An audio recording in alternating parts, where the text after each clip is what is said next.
দুইটা ইম্পর্টেন্ট বিষয় নিয়ে আমাদের কথা বলার আছে। প্রথম বিষয়টা হচ্ছে আমরা ইতিমধ্যে খবর পেয়েছি যে বাংলাদেশের প্রায় 15টি ব্রিজে যে টোল দেওয়ার যে ব্যবস্থাটি এইটি বন্ধ করে দেওয়া হয়েছে স্টুডেন্টদের কথা বলে। আমাদের জায়গা থেকে স্পষ্ট বার্তা, এটি রাষ্ট্রের একটি যে আয়, এই আয়ের একটি অংশ এই ব্রিজগুলোতে যে টোল দেওয়ার বিষয়টি। সো কেউ স্টুডেন্টদের কথা বলে হোক, বৈষম্য বিরোধী ছাত্র আন্দোলনের কথা বলে হোক, এই নামের অপব্যবহার করে কেউ বাংলাদেশের কোথাও ভুলে এই কাজ করবেন না।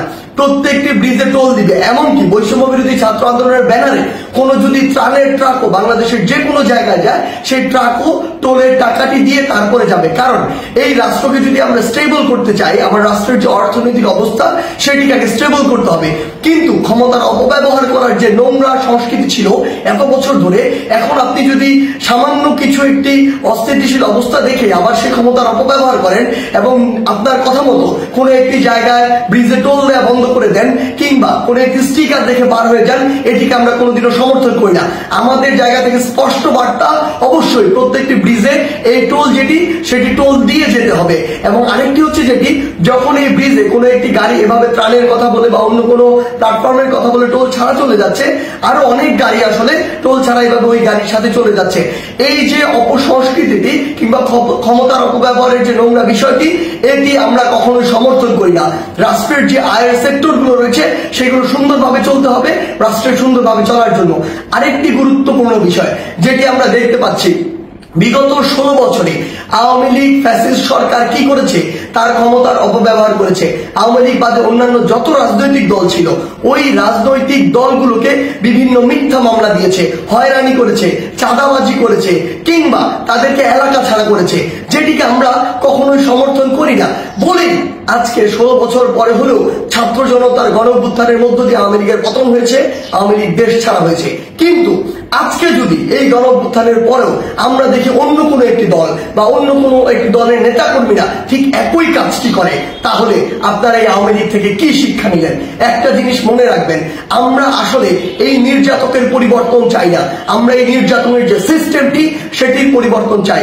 আমাদের জায়গা থেকে স্পষ্ট বার্তা, আপনাদের চোখের সামনে স্টিল জ্বলন্ত অনেকগুলো উদাহরণ রয়েছে, সেগুলো থেকে শিক্ষা নিন, না হলে জনগণ আপনাদেরকে আস্থা করে নিক্ষেপ করবে।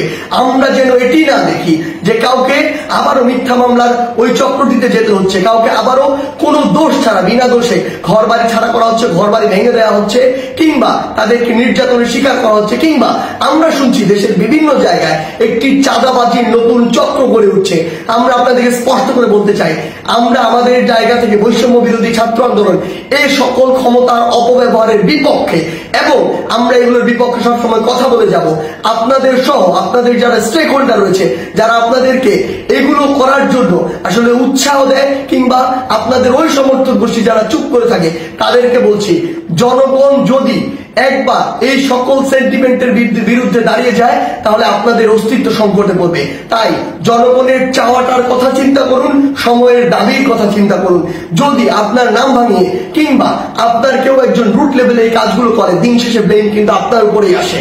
তো এই জিনিসটি মাথায় রেখে পুরো বাংলাদেশে এই যে নতুন আরেকটি 16 বছরের যে বিভিন্ন চিত্র ছিল, উদাহরণ ছিল, সেগুলোর যে নতুন আরেকটি এক্সটেনশন কেউ কেউ তৈরি করছে নতুন করে কিংবা নতুন আরেকটি সংস্কৃতি কন্টিনিউ করার চেষ্টা করছে, আমাদের জায়গা থেকে স্পষ্ট বার্তা, আমরা এটি সমর্থন করি না। এবং আমরা অন্তর্বর্তীকালীন সরকারকে স্পষ্ট করে বলতে চাই, আইন শৃঙ্খলা রক্ষাকারী বাহিনীর মাধ্যমে, বিচার বিভাগের মাধ্যমে যারা এই মিথ্যা মামলা থেকে শুরু করে চাঁদাবাজি, নির্যাতন, হয়রানি, ঘরবাড়ি ভাঙচুর এরকম কোনো কিছুর সাথে জড়িত, তাদেরকে স্পষ্টভাবে আইনের আওতায় আনা হোক।